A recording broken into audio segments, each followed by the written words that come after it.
नमस्कार दोस्तों, मैं हूं आपका दोस्त गौरव। जैसे कि सब परिचित हैं कि आज के दौर में जो महामारी फैली गई है,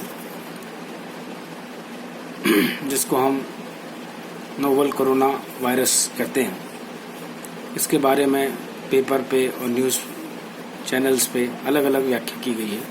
आज हम उसका एक ब्रीफ रिव्यू लेना चाह रहे हैं। सबसे पहले हम बात करते हैं कि महामारी क्या होती है।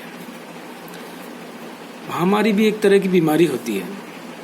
ये एक ऐसी बीमारी होती है जिसमें रोगियों की संख्या आने वाले दिनों में लगातार पहले की अपेक्षा बढ़ती जाती है।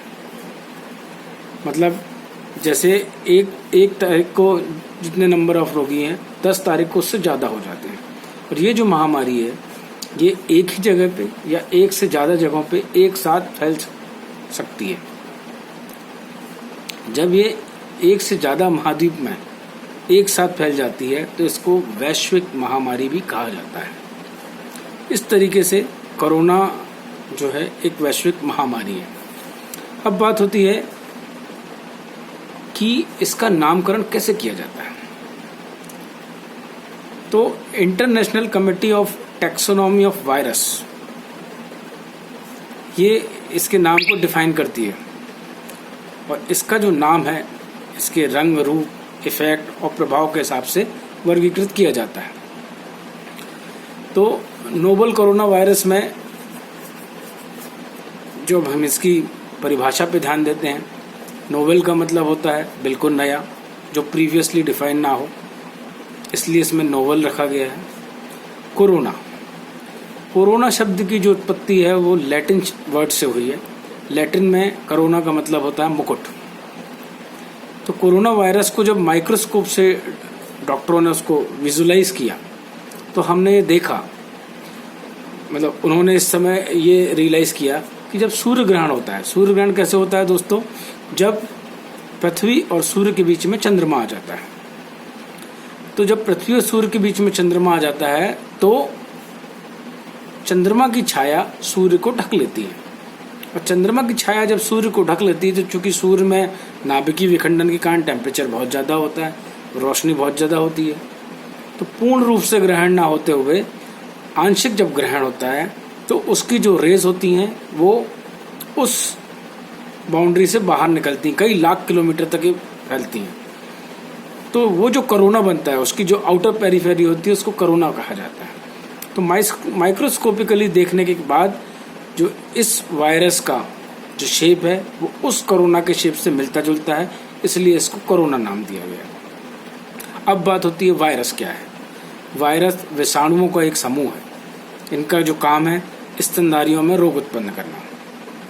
टेक्निकली अब जब हम बात करते हैं तो इसका जो नाम है SARS-CoV-2, ये इसका टेक्निकल नाम है। सार्स का नाम क्या होता है? सीवियर एक्यूट रेस्पिरेटरी सिंड्रोम, मतलब ऐसी बीमारी जो आदमी के श्वसन तंत्र को इफेक्टेड करती है।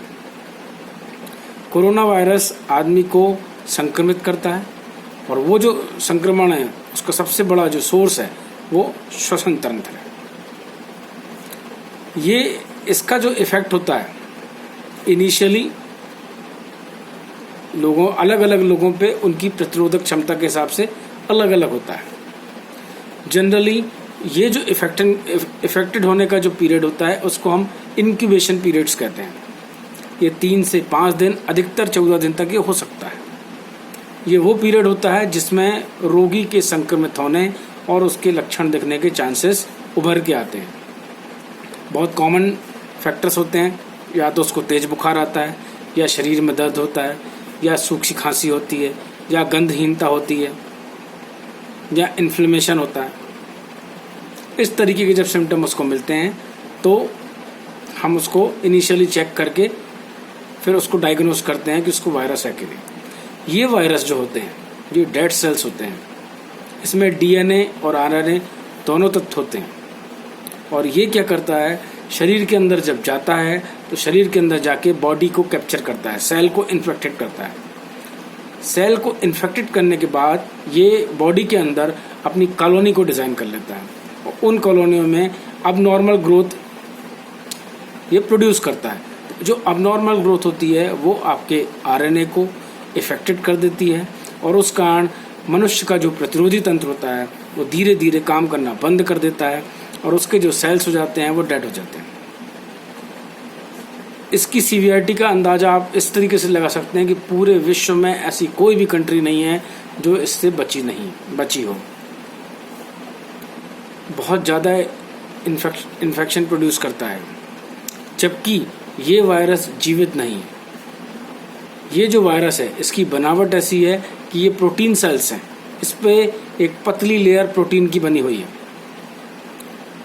और इसके बचने का बहुत साधारण सा उपाय है कि बार बार आपको साबुन से अपने हाथ धोना है। अब आप पूछेंगे कि साबुन क्या करता है? सोप मॉलिक्यूल जो होते हैं उसमें फैटी एसिड्स होते हैं, लिपिड्स और वाटर दोनों मॉलिक्यूल्स।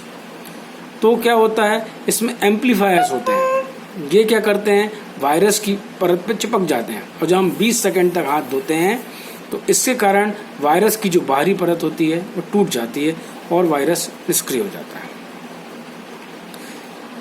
पानी ना होने की स्थिति में या वॉश होने की अगर स्थिति नहीं है, इस कंडीशन में आप सैनिटाइजर का प्रयोग भी कर सकते हैं, लेकिन वो जो सैनिटाइजर है उसमें अल्कोहल का जो परसेंटेज है वो 60% से ज़्यादा होना चाहिए। मैं आशा करता हूँ कि इस तरह से आपको अवेयरनेस आई होगी और आगे भी हम इस तरीके का प्रयास करेंगे कोरोना वायरस के लिए। सेफ रहें, घर पे रहें। धन्यवाद।